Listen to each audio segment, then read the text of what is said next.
La deuxième raison est que, avant Jésus, les prophètes ont ressuscité des morts, mais pas une mort qui est allée jusqu'à 4 jours dans le séjour des morts. Vous êtes là? Ceux qui ont ressuscité, tous les prophètes qui ont ressuscité des morts avant Jésus, leur mort n'a pas atteint jusqu'à 4 jours.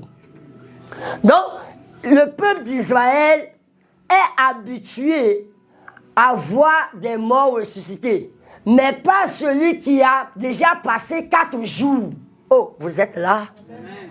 La raison pour laquelle beaucoup de gens en ce jour ont dit, hey, on va voir. D'ailleurs, il est en train de dire depuis plusieurs mois qu'il est le Fils de Dieu. On va voir réellement si c'est Dieu qui l'a envoyé. Amen. Amen. Imaginez-vous en ce jour-là, si Jésus était incapable de ressusciter Lazare. Mais le mécanisme que Jésus a utilisé, c'est le mécanisme de l'action de grâce. La Bible nous dit dans le verset 42, le verset 42 de ce livre de Jean chapitre 11, Jésus a dit, la Bible nous dit que Jésus a dit, ôtez la pierre. Ils ont dit, ah, il sent déjà. Il a dit, je vous avais dit que si vous croyez, vous verrez la gloire de Dieu. Verset 43. Est-ce qu'on peut projeter ça? Jean chapitre 11, verset 43. En ce jour-ci, si Jésus avait échoué, ça ne serait pas une petite histoire. Mais le mécanisme que Jésus a utilisé ne joue pas. Ayant dit cela, il a dit, verset 40, il dit, ne t'ai-je pas dit que si tu crois, tu verras la gloire de Dieu, verset 41. Il ôtait donc la pierre, et Jésus leva les yeux en haut et dit, regardez, le mécanisme va commencer.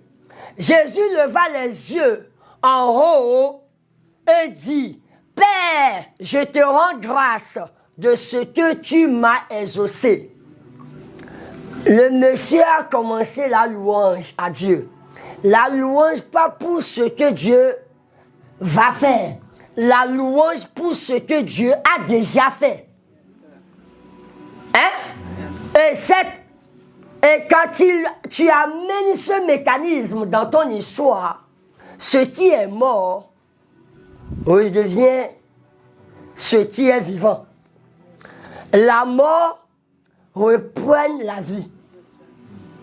Ce qui n'a plus de vie, soudain la vie va venir. Alléluia. Et la Bible nous dit